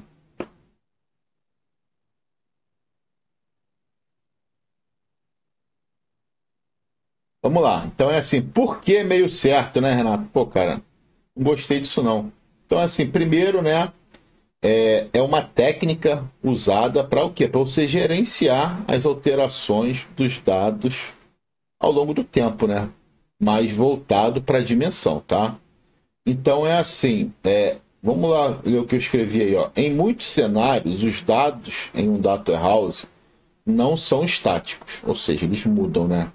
Eles podem mudar com o tempo devido a atualizações, inserções ou exclusões, tá? As dimensões em um esquema de data warehouse geralmente representam entidades de negócio, né? Seja ela produto, tempo, seja lá qual for, né? E as técnicas de Slow Change Dimension, né, geralmente envolvem o uso de chaves de negócio para rastrear as alterações nas dimensões e garantir que os relacionamentos entre fatos e dimensões sejam mantidos ao longo do tempo, tá? Isso é essencial para garantir a precisão das análises e relatórios em um ambiente data warehouse, tá? E agora eu não expliquei por que você tirou meio certo, né? Então vamos lá. Você pode, né, quando você aplica o Slow Change Dimension, né, fazer essas três coisas, né? O update, Unchange e o insert, né? Então vamos lá. Por que eu falei para você, Renato, que é meio certo? Porque se você tiver o tipo 1, você não tem histórico, tá? O tipo 1, ele vai substituir o valor que estava lá. Então você não sabe qual é o anterior. Então assim, você não tem história, tá? O tipo 2, ele é o mais usado, tá? Ele é o mais usado. Mas um ponto que você falou é crucial, né? Você tem que entender com o negócio quais são os registros que precisam fazer parte desse controle, né? Então é assim, hoje nós não vamos criar uma rotina de Slow Change Dimension para armazenar toda a alteração de todas as colunas. Tá? Você vai fazer o quê? Você negócio vai definir assim, cara, é prioritário para mim saber quais são as colunas que eu tenho que versionar. Por exemplo, eu tenho que versionar o endereço, se mudar. Eu tenho que versionar o salário. Eu tenho que versionar a ocupação do funcionário. Então, o tipo 12 ele vai fazer isso. Então, o que acontece? Além dele versionar, ele vai falar para você assim, Renato, esse registro aqui do dia 16 de março de 2022, desculpa, esse registro ele foi válido do dia 16 de março de 2022 até 31 de agosto de 2023. Então, isso gera também uma complexidade, porque quando você for fazer, por exemplo, uma análise baseada na venda, você tem que usar esse range como seu aliado, para você saber qual é a informação que você vai pegar. Por exemplo, eu estou vendo as vendas de 2023. Qual era o registro válido, por exemplo, para o vendedor daquela loja? Então você tem que levar isso em consideração. O tipo 3 já é diferente. Ele funciona criando registros de que forma? Você vai ter a coluna endereço vigente e você vai ter a coluna endereço antigo. No primeiro insert, a coluna endereço antigo ela fica nula, porque você só tem o primeiro registro. Quando você atualizar esse endereço, o endereço que era válido, ele vai para o endereço antigo e o endereço atual fica na coluna endereço. Vamos avançar aqui para ficar melhor. Pega até o exemplo do Wallace aí, porque o Wallace foi um bom exemplo para a gente. O Wallace hoje ele reside em Portugal. Então é assim, se eu tivesse o Slow Change Dimension 1, eu só saberia dizer que ele hoje mora em Portugal, na rua XPTO, número 350 do Porto. Eu não sei aonde ele morava, eu sei onde ele mora. Por quê? Eu atualizo o meu dado. Se eu tiver isso para o tipo 1, tá? Se eu tivesse o tipo 2, eu conseguiria te dizer o quê? Renato, nesse período daqui, que o Wallace começou a trabalhar com a gente, ele residia onde? No Brasil, lá na Avenida Ayrton Senna, ele morava lá na Barra. Então é assim, de 31 de março de 2022 até 28 de abril de 2023, a residência do Wallace era no Brasil. Só que ele mudou, ele foi para Portugal. Então o que acontece? Quando eu versiono com tipo 2, a minha data de fim de vigência do registro anterior, ele tem que ser o início da vigência do registro novo. E isso daqui passa a ser nulo, porque eu não sei quando que ele vai trocar. Mas se você for fazer um relatório e falar assim, cara, eu preciso saber aonde os meus funcionários moravam em de março de 2022 até janeiro de 2023. Você tem que usar isso daqui como cláusula do seu join. Porque isso daqui vai te falar assim, cara, nesse período você tinha um funcionário no Brasil. Se ele for olhar a partir de maio de 2023, ele vai ver que ele tem um funcionário que mora em Portugal. Porque isso daqui, quando você comparar lá na tua query, isso aqui vai virar o quê? Vai virar um getDate. Então você vai pegar, você vai tratar isso aqui. Se isso for nulo, joga um getDate. Para você poder botar o between entre as consultas. Tá? E se você estiver usando Slow Change Dimension 3, você tem esse seguinte ponto aqui. Você tem o endereço atual e o endereço antigo. Você tem a cidade atual e a cidade antiga. O país atual e o país antigo. Cargo atual e o cargo antigo. Eu coloquei como se estivesse versionando tudo, tá? Então, observa. O endereço antigo do Wallace é o quê? Avenida Ayrton Senna. E o atual dele? O XPTO.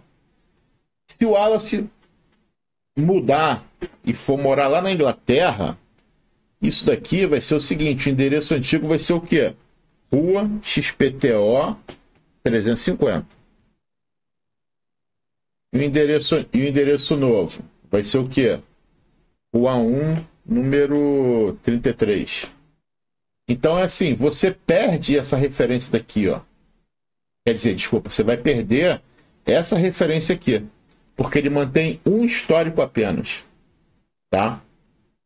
E ele não tem isso aqui, tá? Você não sabe quando que o Wallace mudou, tá?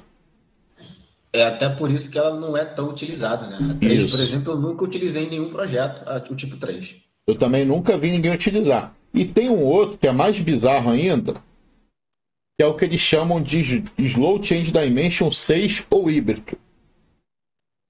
Ou híbrido. Que é o quê? Imagina tu pegar tudo isso e misturar em um só, tá? Eu, quando estava pesquisando, eu vi essa definição. Então ele fala o quê?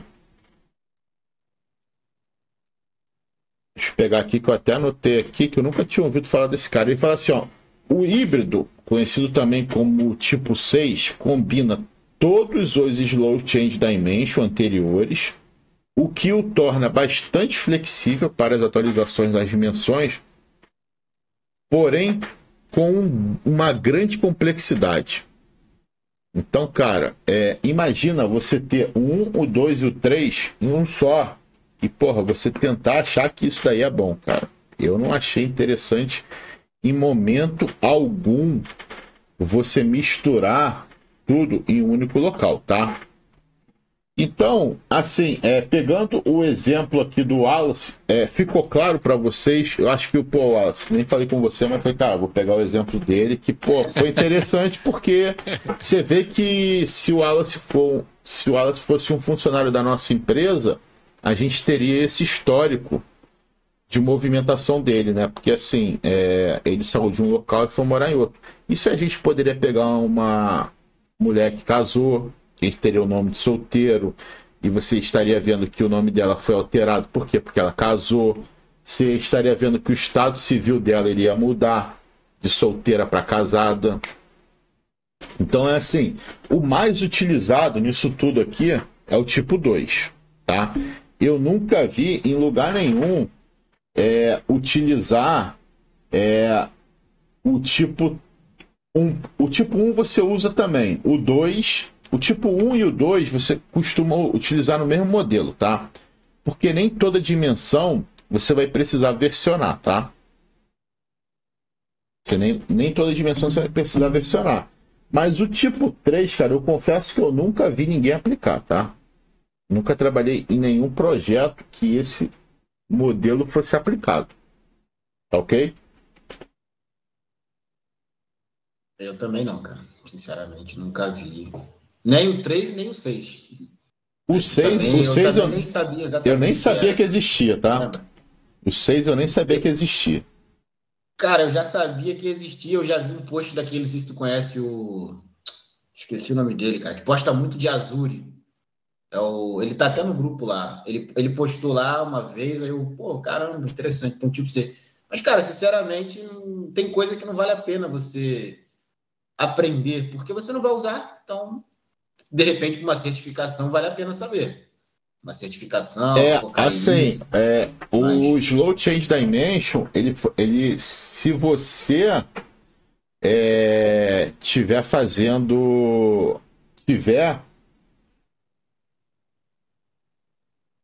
para fazer a DP203,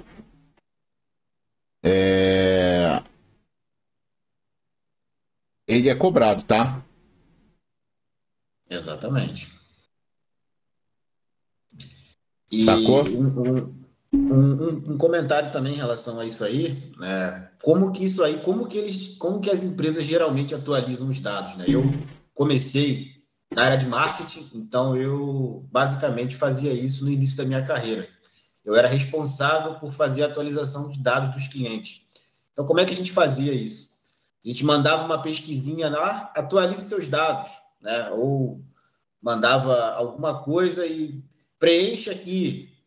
E com aquilo, a gente conseguia saber exatamente, por exemplo, a gente tinha um cadastro dos clientes, e dentro do cadastro a pessoa deixava lá o e-mail. A gente mandava um e-mail para aquela pessoa, de repente, depois de 6 meses, e pedia para ela informar os dados.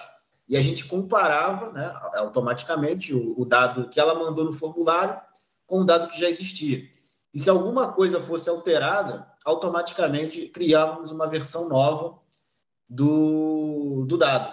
Então, por exemplo, como o Quintela disse, a pessoa trocou de local, foi mudar em outro endereço.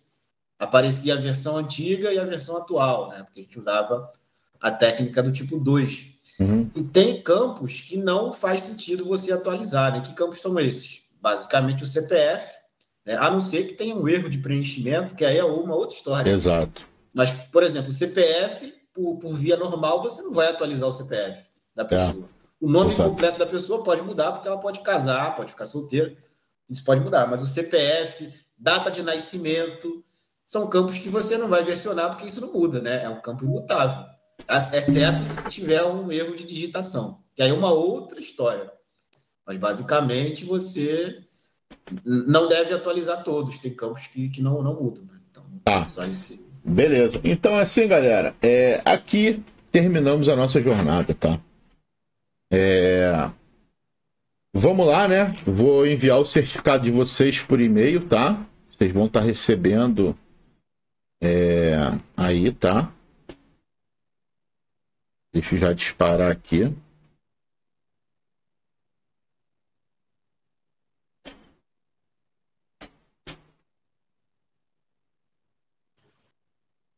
É um Pythonzinho, Quintela, que tá fazendo isso?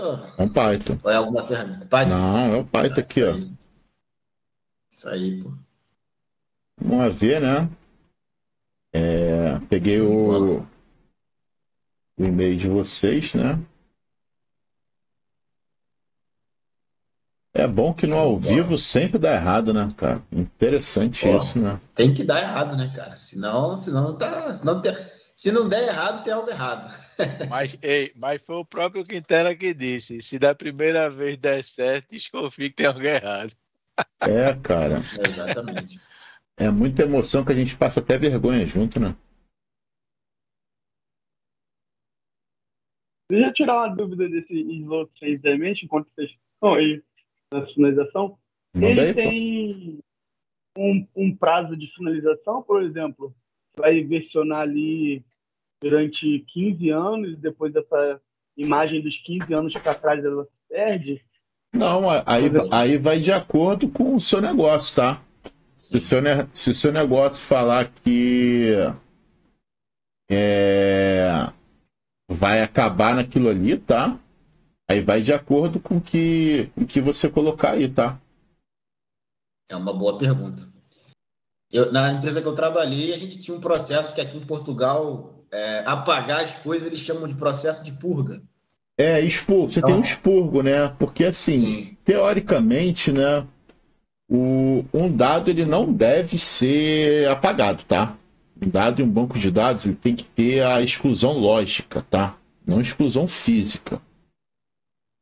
O que é exclusão lógica, né? Você ter um campo, uma coluna dentro da tabela que fale assim, ó, cara, esse registro aqui ele é válido ou não, é ativo ou não, S ou N. Você nunca deve apagar, principalmente a nível de auditoria, tá?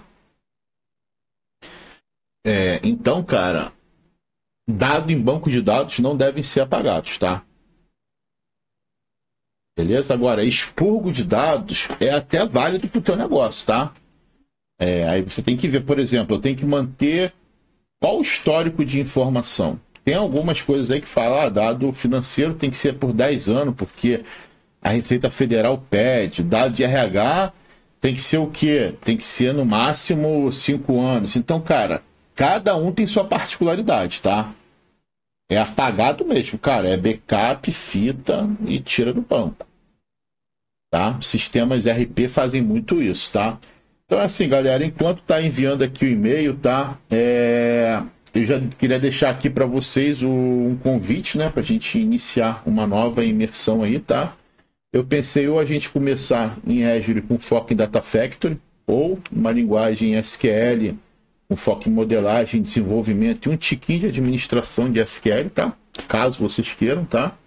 A minha previsão é estar iniciando dia 20 de março, tá?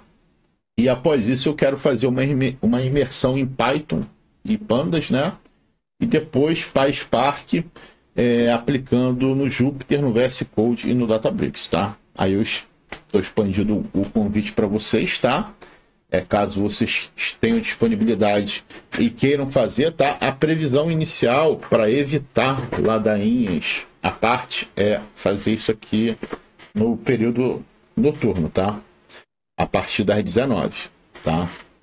Para evitar blá blá blá, tal, porque se achar as âncoras aí no caminho para te puxar para o fundo, dizendo que, pô, você está atrasando isso, tá? Então eu preferi adotar esse padrão da tarde, tá? E assim, cara, eu queria agradecer muito a vocês, tá? Primeiro por acreditarem na proposta que eu trouxe para vocês, tá? Por doar o tempo de vocês, por ter uma participação intensa, por poder compartilhar com a gente o conhecimento de vocês. Com isso, a gente agregando valor e, cara, principalmente por não desistirem, tá? Esse é meu muito obrigado para vocês, tá? A participação de vocês para mim foi foda, tá? Valeu muito a pena, por mais que eu falei para vocês, né? Tem gente que fala que não, que era perda de tempo, pô, tu vai fazer uma parada dessa e tal. Mas foda-se, cara, quem me conhece sabe como é que eu sou, eu cagueando pra opinião dos outros, ninguém paga minhas contas e foda-se, cara, foda-se de novo todo mundo. Então, assim, é isso daí, cara. E por último, né? Eu trouxe uma surpresa para vocês, né? Eu queria saber se todo mundo já recebeu aí o certificado no e-mail. Eu já recebi aqui. Eu já recebi. Tá? Então é assim, pessoal, eu vou fazer um sorteio aqui, tá? Com vocês.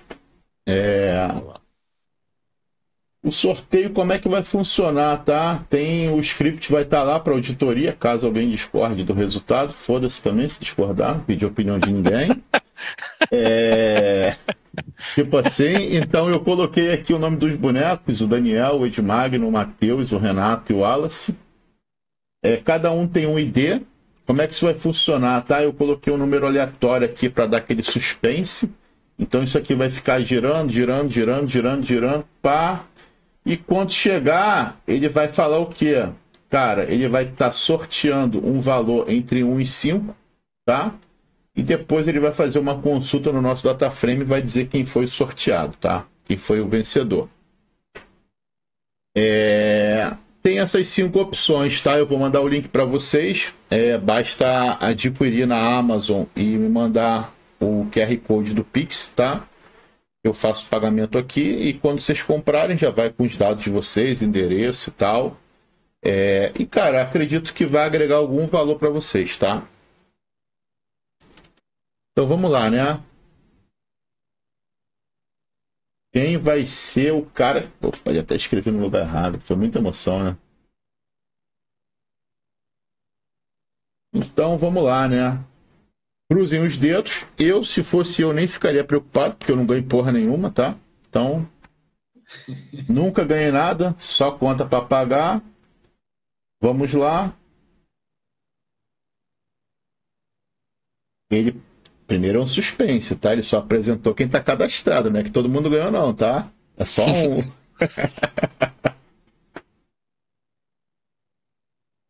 Tem um suspense, né?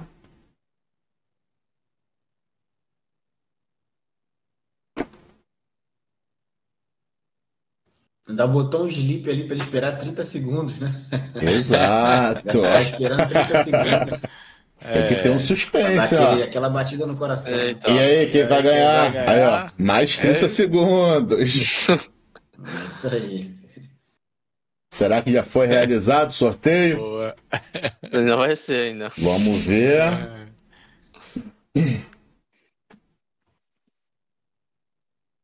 Pô, só faltou a trilha sonora, né? É. Eu não sou bom com esses negócios, não, entendeu?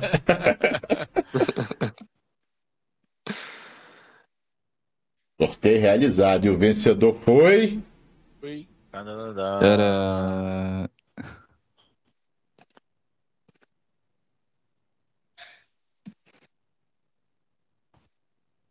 Nada ainda, hein? Nessa aí ele botou um intervalo ainda maior, hein? Nossa. Dá um suspense maior.